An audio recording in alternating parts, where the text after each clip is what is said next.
Bonjour à tous et bienvenue sur GC Compare. Évite ces deux erreurs que je vais te citer ici quand tu as un budget. Deux erreurs que tu fais quand tu as un budget auquel tu ne prends pas attention et auquel ça peut ruiner ta trésorerie budgétaire.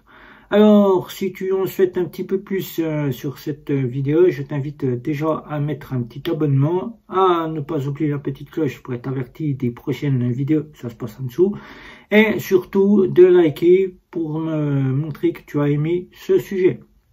Alors, quand tu as créé ton budget sur un plan de budgétisation, soit sur un cahier, soit sur une tablette, soit sur ton PC ou bien sur des supports de budgétisation, tu te mets en place des petites sommes d'argent auxquelles tu dois t'y tenir, mais au final, quand tu pars directement pour essayer de te faire en sorte de te tenir 30 jours avec cette partie de plan de budgétisation, il t'arrive à faire des erreurs. Et deux erreurs dans ce plan de budgétisation que tu fais et auxquelles il faut que tu évites à tout prix, même si à cette époque nous arrivons au Black Friday et aux époques de fin d'année, tu vas peut-être succomber à faire plusieurs achats auxquels tu n'auras peut-être pas besoin de faire ces achats et auxquels tu vas être tenté à dépenser plus. Alors la première partie, faire des courses.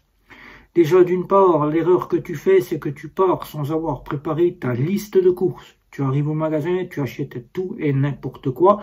Et au final, quand tu rentres à la maison, tu t'aperçois directement que tu as pas mal encore dans ton placard. Tu as des paquets de gâteaux, tu as des pâtes, tu as encore pas mal de choses auxquelles tu n'avais pas besoin d'acheter au magasin. Et cette erreur, tu l'as fait. Tu n'as pas pris le temps de tout préparer. Ta liste de courses auxquelles tu as fait besoin de prendre des choses urgentes et auxquelles tu as fait un trou dans ta budgétisation courses. La deuxième partie que tu ne prêtes pas attention, c'est que tu dépenses ce compter pour les abonnements. Et oui, les abonnements auxquels tu penses peut-être vouloir un petit peu plus en abonnement, tu veux faire comme tes amis, ta famille ou bien tes collègues de travail et au final tu n'as pas besoin de tout cela car au final tu n'en utilises que 2 voire 3 voire les forfaits mobiles. Tu n'as pas besoin de payer cher ton forfait mobile ou ton forfait internet alors que toi pendant ce temps-là tu fais cette erreur. Tu prends les abonnements car tu veux exactement montrer que tu peux avoir des abonnements au-dessus de tes collègues, tes amis, etc., etc. Alors, arrête de faire cette bêtise de regarder tous les abonnements auxquels tu n'en as pas besoin. Fais déjà des économies là-dessus. Prends le temps de voir les offres qui pourraient te correspondre et qui sont à l'équivalence de ce que tu pourrais avoir en plus cher et qui te feraient économiser. Ça te ferait déjà une erreur en moins dans tes abonnements. Voilà. Donc, dans ces deux parties-là, évite pour les courses de partir sans ta petite liste, surtout quand tu vas faire tes courses et d'acheter tout et n'importe quoi. Même si on arrive dans une période festivale auquel tu vas vouloir mettre un petit peu plus parce que tu vas vouloir te faire plaisir. Sache que quand tu vas au magasin, il faut que tu te dises que tu y vas juste pour ce que tu as besoin, car tu n'as pas l'argent nécessaire pour dépenser plus. Car sinon, au final, ça ne sert à rien que tu fasses une budgétisation continue et tu seras toujours dans l'ennui de te dire à la fin du mois, je ne peux pas payer mes dettes, je ne peux pas payer mes factures, je ne peux pas me récupérer de l'argent pour finir les fins de mois et je ne peux rien mettre en épargne de côté.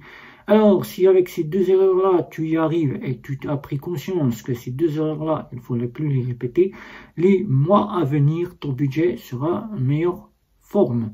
Voilà, donc si tu as des questions, n'hésite pas, n'oublie pas non plus, je te le rappelle encore une fois ici, de liker la vidéo, de t'abonner surtout et ne pas oublier la petite cloche pour être averti des prochaines vidéos. Moi, de ce côté-là, quand je fais une budgétisation, je pense toujours à la somme que je vais mettre et surtout quand je pars faire des courses, je pars uniquement dans le besoin de me dire de ce que j'ai besoin. Par exemple, à l'heure où je te fais cette vidéo, j'ai été faire mes courses. Je savais très bien pourquoi je partais faire mes courses, n'ayant pas fait de liste. J'ai pris conscience, arrivé dans le magasin, que je ne partais que pour uniquement ce que j'étais venu chercher. Même si je n'avais pas ma liste, je ne devais pas aller au-delà de la somme d'argent que je disposais pour pouvoir faire ma journée de course. Alors voilà, donc si moi j'ai pu le faire depuis pas mal de temps, auquel j'ai pris conscience que la budgétisation, ça servait non pas que pour les dettes, mais aussi pour se récupérer de l'argent ou bien pour apprendre à gérer son argent, tu peux le faire. Alors évite bien ces deux erreurs que je t'ai citées là. Arrête les abonnements qui ne te servent à rien et surtout, tu y verras, tu gagneras de l'argent. Et cet argent, tu pourras la replacer dans d'autres parties que tu auras besoin. De l'épargne, des courses, ou bien la voiture, ou bien le shopping, ou bien tout un tas de choses auxquelles tu auras besoin. Alors voilà, donc n'oublie pas encore une fois de t'abonner, de mettre la petite cloche pour les vidéos prochaines, et surtout le petit like. Je te dis à la prochaine vidéo. Ciao!